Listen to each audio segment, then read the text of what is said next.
வெற்றிலை பூண்டு சோறு.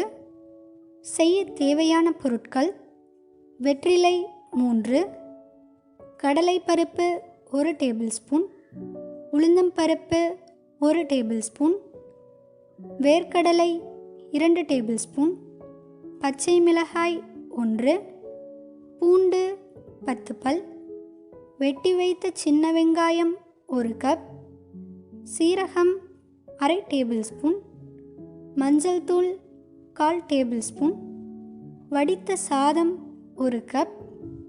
தாளிப்பதற்கு கடுகு, கறிவேப்பிலை, தேவையான அளவு எண்ணெய் மற்றும் உப்பு. செய்முறை: வாணலியில் 3 டேபிள் ஸ்பூன் நல்லெண்ணெய் சேர்த்து கடுகு, சீரகம், கறிவேப்பிலை சேர்க்கவும். அவை பொரிந்ததும் கடலைப்பருப்பு, உளுந்தம்பருப்பு மற்றும் வேர்க்கடலை சேர்த்து நன்கு வறுக்கவும்.